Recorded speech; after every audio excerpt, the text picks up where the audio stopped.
Greetings from Costa Rica, folks. I hope you're doing well. Today, our topic is making offers on Costa Rica real estate. Welcome to our Sunday live chat with Costa Rica Matt. My name is Matt Rosensteel. I'm owner broker of Coldwell Banker Pacific Realty here in Playa Junquillal. I want to give tips today as to how you can best make an offer on Costa Rica real estate and really go over every aspect of an offer. Here is our agenda for the chat today, and we have new and improved titles here. We'll start off with offer ethics and making sure your offer is seen. We'll talk about formal versus just verbal offers. Then we'll go on to whether or not you should submit a buyer's letter, which is a popular theme in other countries. We'll also go over the components of an offer and everything that should be covered when you're submitting one here in Costa Rica.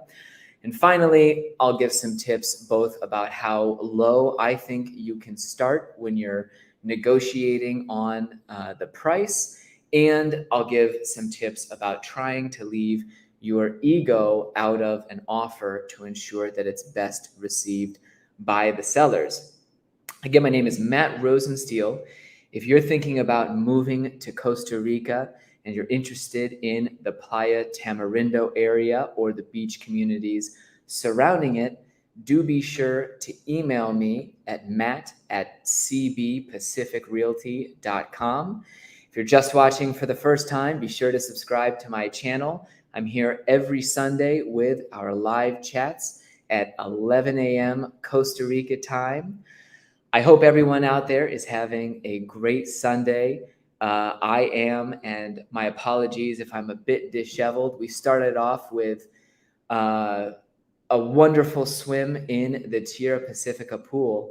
You know, one of the things I really like about this format and broadcasting from just the chest up is that it gives you the opportunity to go swimming and leave on your swim trunks, even if you're live on YouTube. So anyhow, thanks very much for watching. We'll be back with offers in Costa Rica. Stay tuned.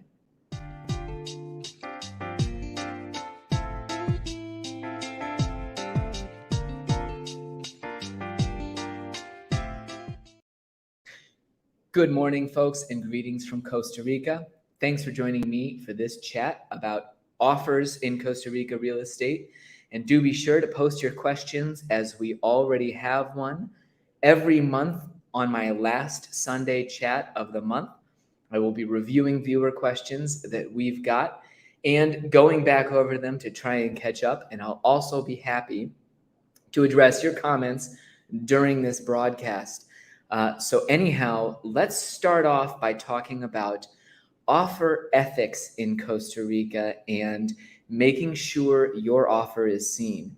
And this is really a simple point I want to make, that first of all, if you're used to the United States or Canada, all realtors are ethically obligated to present offers to their sellers as soon as they receive them. It's a very clear standard in the National Association of Realtors Code of Ethics, and it's how you would expect things to work always. But what I want to emphasize is that, unfortunately, in Costa Rica, there are some realtors who do follow the Code of Ethics, and you'll find here that there are some agents around who don't frequently follow that Code of Ethics to a T, and let's just put that politely. You may see listing agents down here who really are more interested in trying to sell their listing to a dual or rather one of their buyers, so that they get a dual-sided commission and get to represent both parties at closing. So the point that I'm trying to make here is that when you submit an offer here in Costa Rica, it's in your best interests to do a good job of ensuring that the agent representing the seller has definitely presented it to them and done so as fast as possible. Because, like I said, while many of us have joined realtors associations and are focused on the ethics of representing our clients' interests best at all times, you will find listing agents who have a conflict of interest, and really they're trying to represent both sides, and they might just hold back an offer from you if perhaps they have something else in the works. How can you do this? Well, specifically in situations where you've got a hot property, make your agent confirm with the seller's agent that they actually have submitted it to the seller. It's something that you frequently see, just a simple request. Here's the offer. Please confirm that you've presented it to the seller as soon as possible, and try to get the seller's representative on the hook in writing saying that they did that. You'll find very few listing agents who would be willing to just outright lie about that, whereas some might sort of just hold it and wait a little bit. So anyhow, your agent should be submitting your offer with the specific request. Please confirm that you've presented this to your seller as soon as possible, and get your realtor to follow up on that and say, hey, has your seller reviewed the offer and what have they said? And keep badgering that point. Next, let's touch on formal offers versus verbal ones.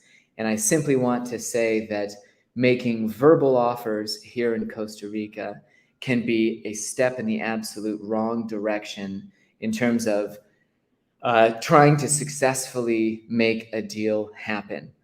I exclusively recommend to clients that offers are always submitted as a fully formalized signed document rather than ever entering into verbal negotiations with people. And the simple truth is that verbal negotiations leave a lot of questions unanswered. You might just be throwing out a price, if you're submitting some kind of letter of intent, you might just be leaving some of the questions that need to be answered up to chance, and really those questions can ruin negotiations down the road. You may agree on a price and say, okay, everything sounds good, but perhaps the buyers and sellers have a very different idea of the closing date, the due diligence conditions, on and on and on.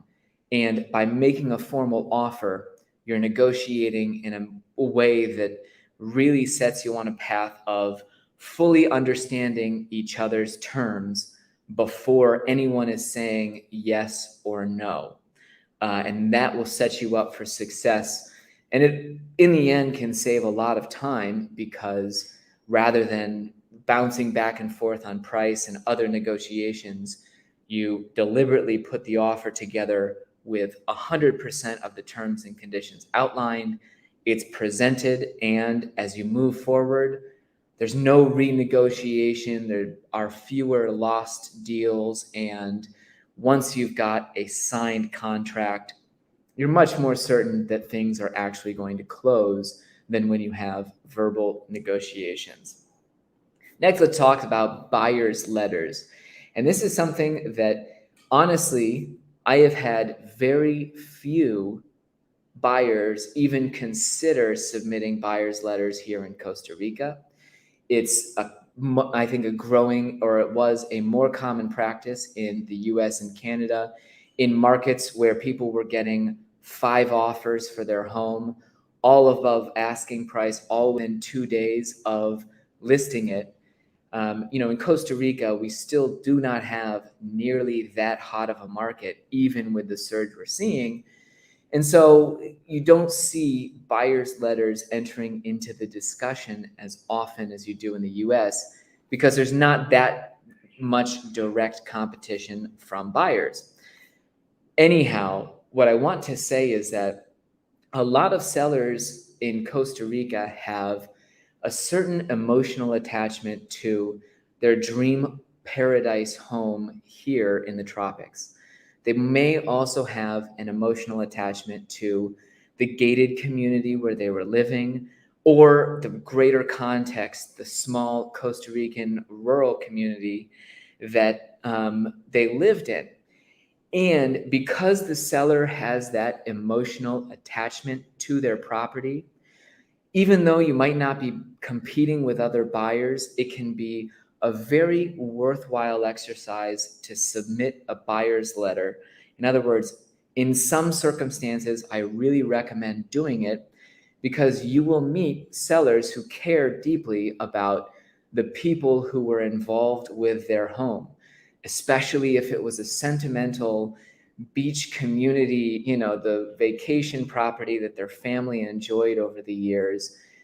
They could have very good reason to negotiate more with a buyer who's presented a reason that those emotions that they have will continue in the property.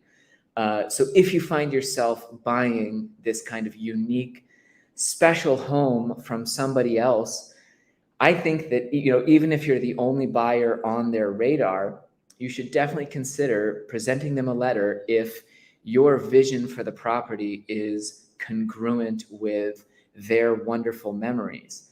Especially in the case that you're asking for a price discount, it can be a great thing to write the seller a letter saying not only who you are and really giving, your sort of vision for the property, but explaining exactly how you plan to use it and how you plan to relate to the community and the different people involved. I had recently a seller who was very willing to take a pretty good discount on his asking price because the buyers of the property were clear that they were going to hire the caretakers, the people who live on the property. They were utterly clear about their intention to maintain the home as it is. And that worked out really well for both parties because the seller had that emotional attachment to the people involved and the property, and he told me he was more willing to work with these buyers because he knew the property was going to be cared for and the people were going to be cared for as well.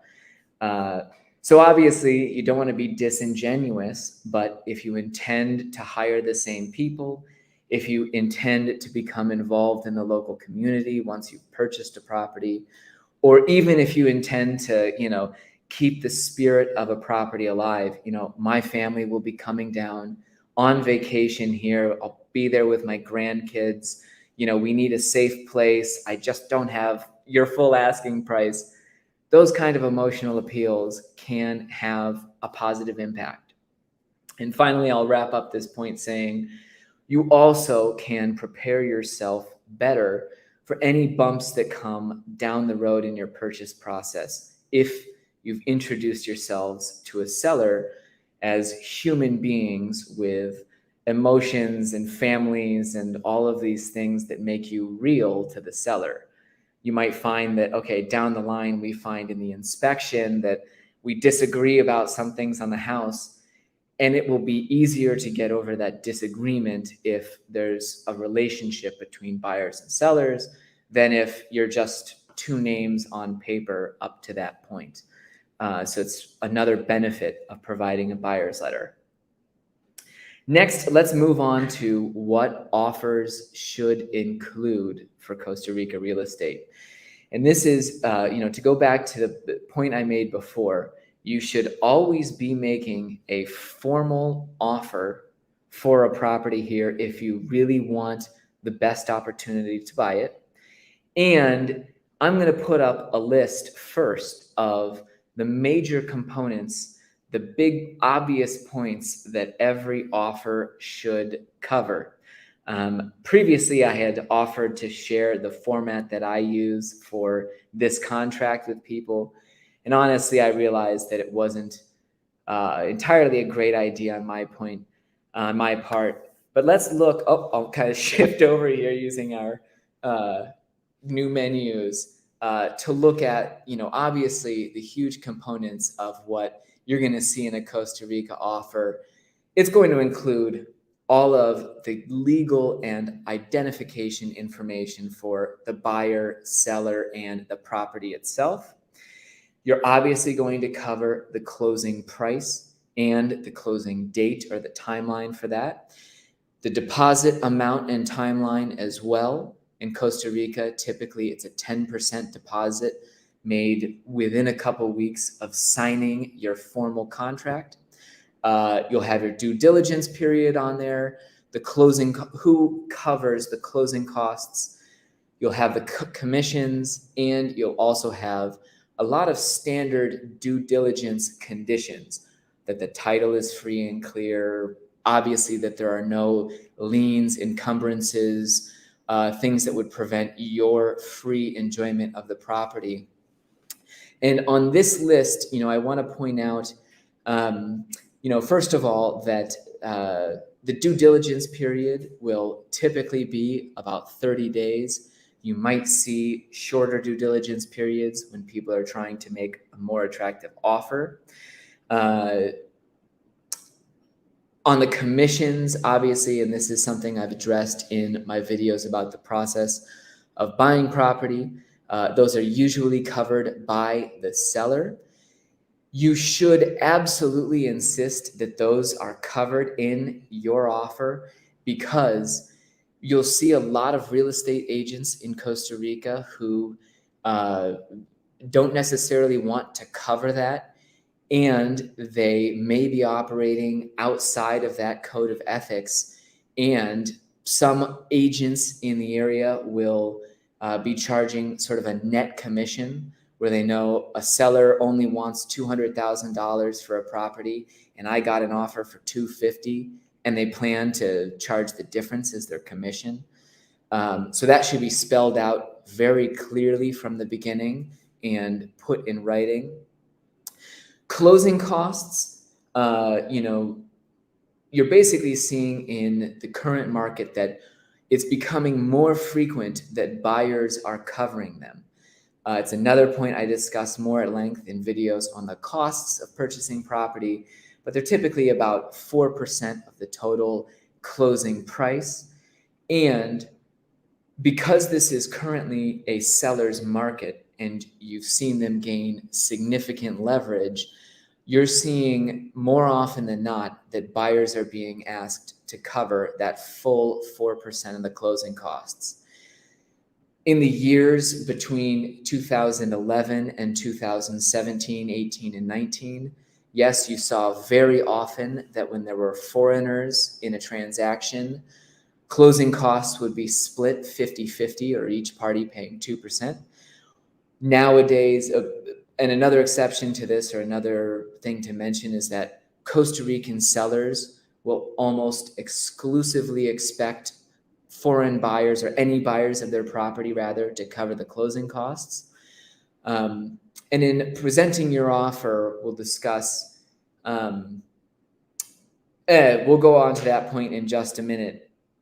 Now let's touch on some of the finer details that I think you should cover in an offer, and some of the things that you do need to be sure to address here in Costa Rica.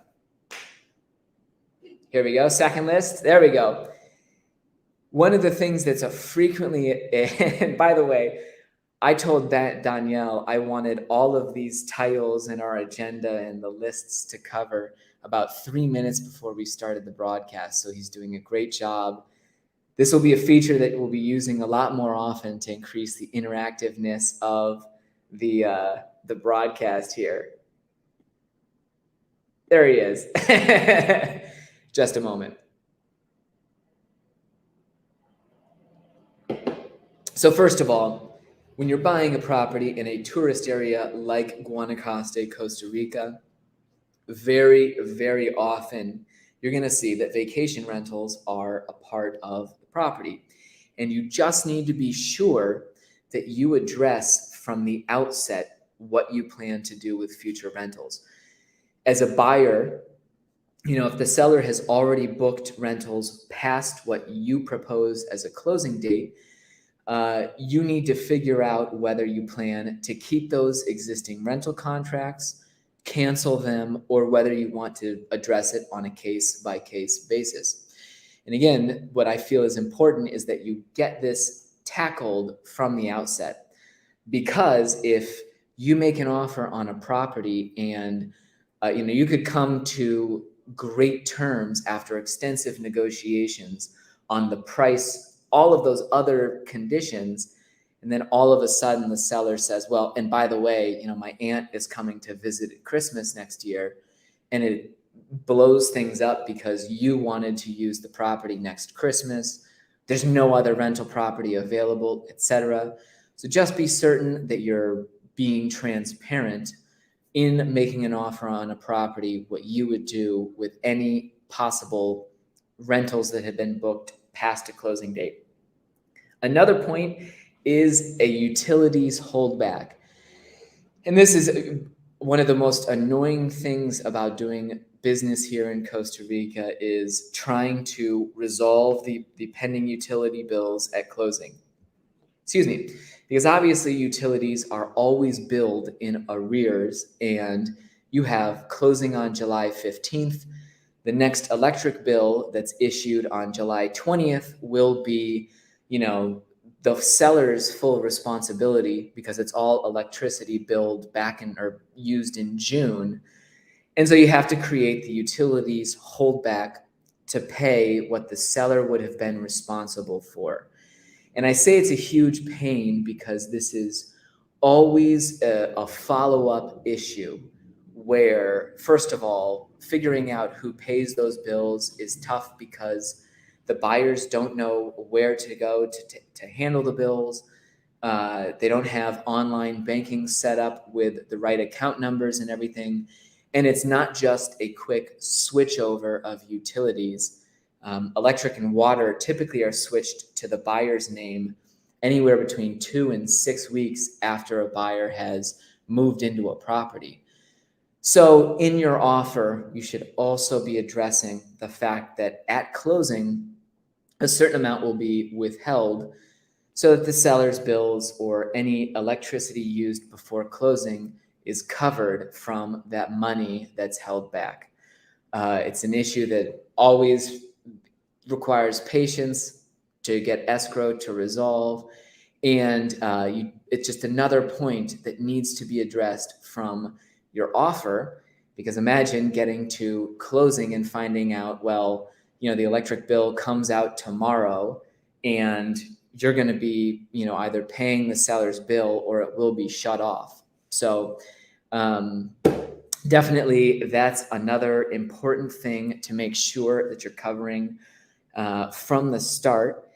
The next point I would be sure to cover in your offer are the terms for the refundability of your deposit. And in Costa Rica, you will typically see that during due diligence, the deposit is fully refundable for any reason. And that's just sort of an insurance policy so that buyers can be comfortable here. But make sure that it's spelled out how your deposit is refundable, and making sure that you leave yourself that exit if you need to. Next, you do need to cover exactly what will be included in the property, because you'll find a lot of different understandings. Whereas homes frequently come clearly unfurnished and empty in the US, here in Costa Rica, most people are selling their property fully furnished. Others are selling their property furnished, but they're taking certain sentimental items. Others are going to try and get as much value out of the stuff in their house when they're moving out as possible. So for example, you might tour a property where they've got lovely yard equipment, all kinds of, equipment for technology, etc. And you might find out that the seller is planning to take those items to a new property. You need to figure out how that will be addressed, again, from the outset, rather than negotiating a deal and then finding out along the way that, oh no, this particular piece of equipment or this kitchen item wasn't included in the sale. So do be sure to address that as well. And finally, you also want to make sure that if there is going to be a special condition on the due diligence, you're putting that in your offer from the start as well. So for example, you might say, I will not approve due diligence unless you get a lawsuit resolved, or you get a letter from your former employee indicating that they've moved out of the property, or specific documents that you're going to want to see during the due diligence process. Don't hesitate to put those all in your offer, because you really don't want to end up in a situation where you proceed into due diligence and make a deposit, etc., to find out that the seller is unwilling to meet a condition that you just figured would be obvious. Some buyers will say, well, I absolutely have to see the water letter before I close on this. If it's an existing home, some sellers may say, I don't really feel I have to provide a water letter. I've got a water receipt, or other small, minute details that sometimes buyers have the expectation that they will get X, Y, and Z document. Put it in your offer and negotiate from there so that it's clear from the start, yeah, I will be asking for these documents or these special conditions to be met.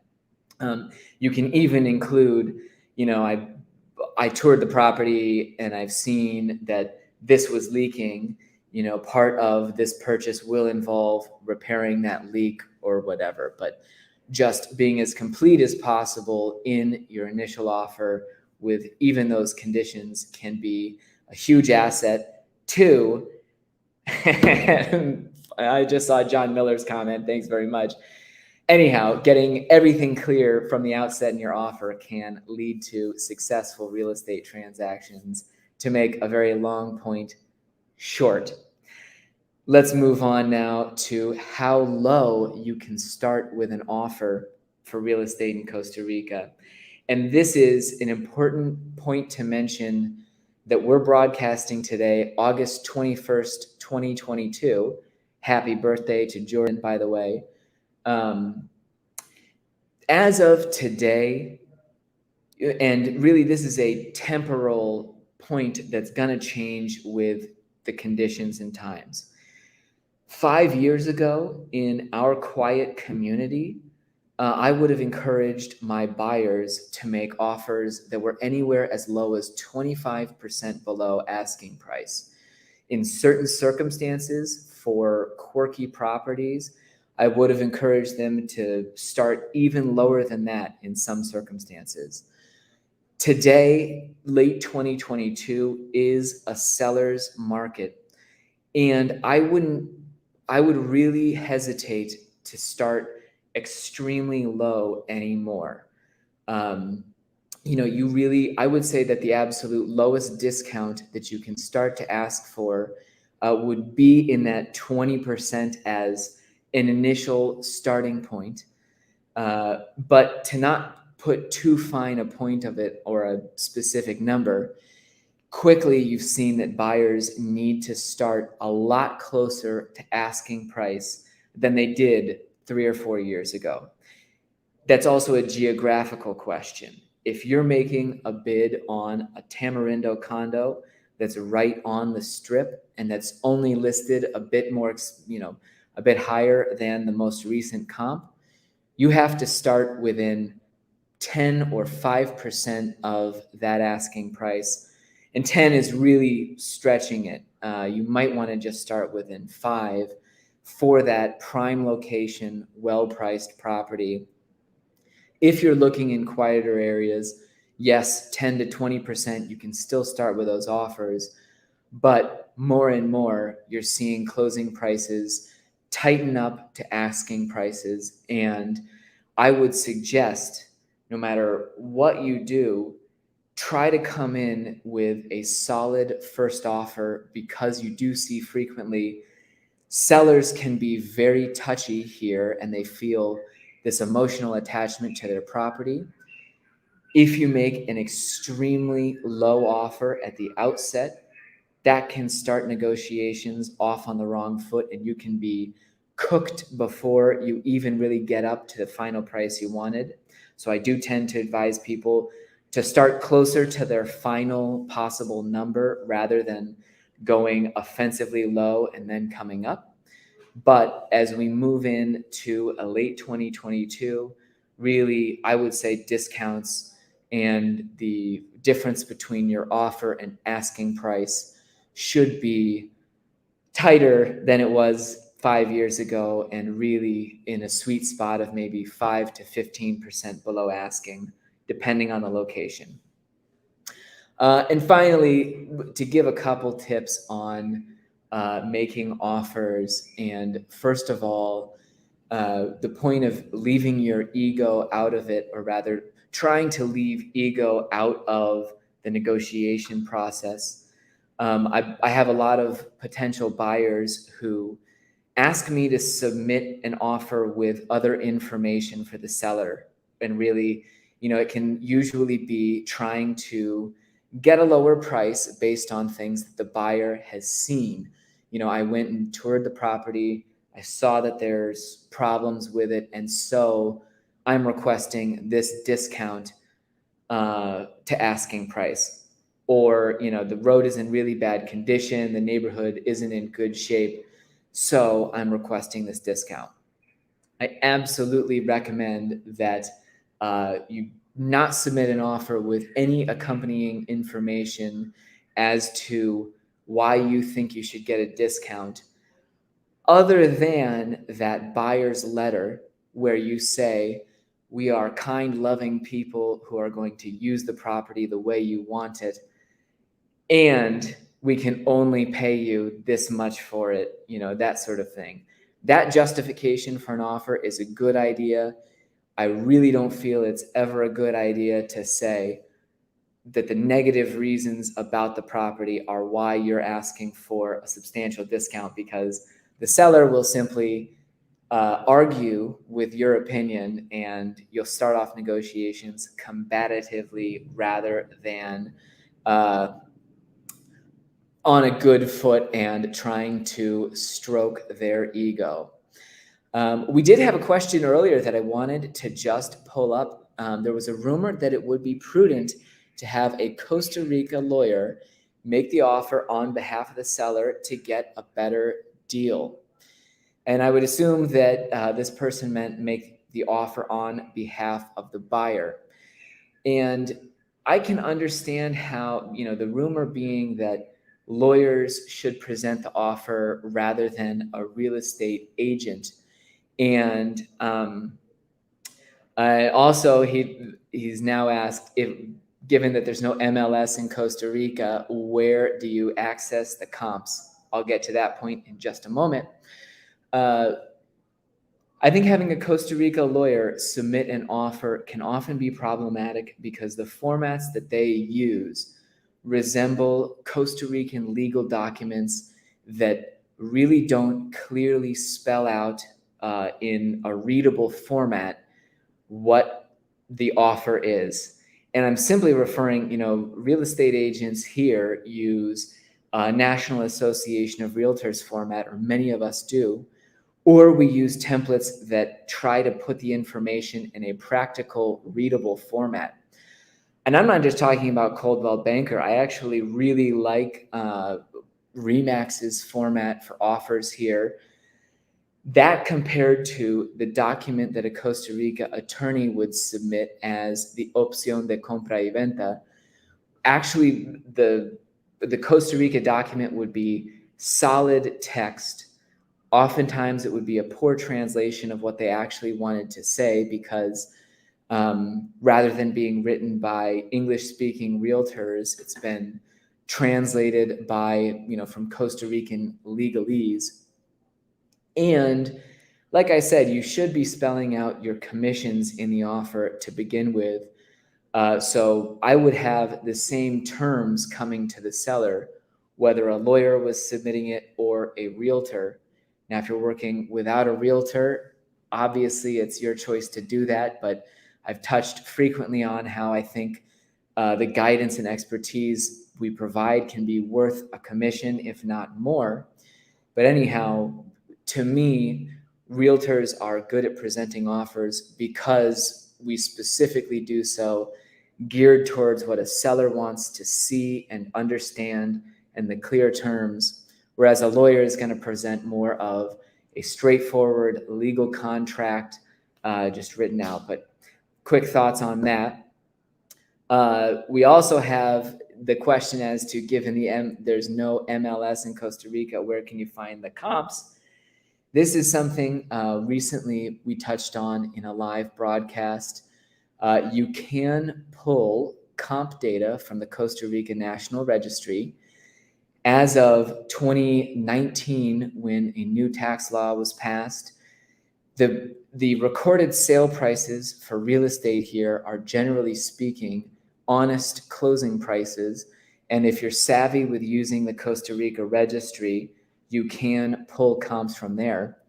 I also wanted to announce that the Costa Rica Global Association of Realtors, which is affiliated with NAR in the US, and which is a local association of realtors to which I belong and that I believe strongly in, CRGAR is launching an MLS. They signed the contract for it a couple weeks ago, specifically to professionalize, modernize, and facilitate the real estate industry here. So that'll be a very exciting development, and it will be one more way that you can tell the difference between Costa Rica realtors who are professionals and career-minded people versus real estate agents and the surfer people in the mix. Actually, I should take that back. There are great surfer realtors, those agents who don't necessarily have access to that MLS. You'll be able to pick them out of the crowd now. But anyhow, as I've mentioned before, my final Sunday chat of every month is a live question and answer session. I'll be rounding up more questions from viewers like you next Sunday, the 28th at 11 a.m. Costa Rica time. I see we've had some great comments and questions this time that I will definitely be including in our broadcast. Danielle, be sure to write those down. Again, if you're interested in moving to this area and want to start navigating the real estate market here, if you're looking for someone to provide guidance as you approach Costa Rica real estate, be sure to email me at matt@cbpacificrealty.com. As always, it's been a great pleasure, folks. I hope you have a great rest of your Sunday. Thank you very much for tuning in, and see you next time.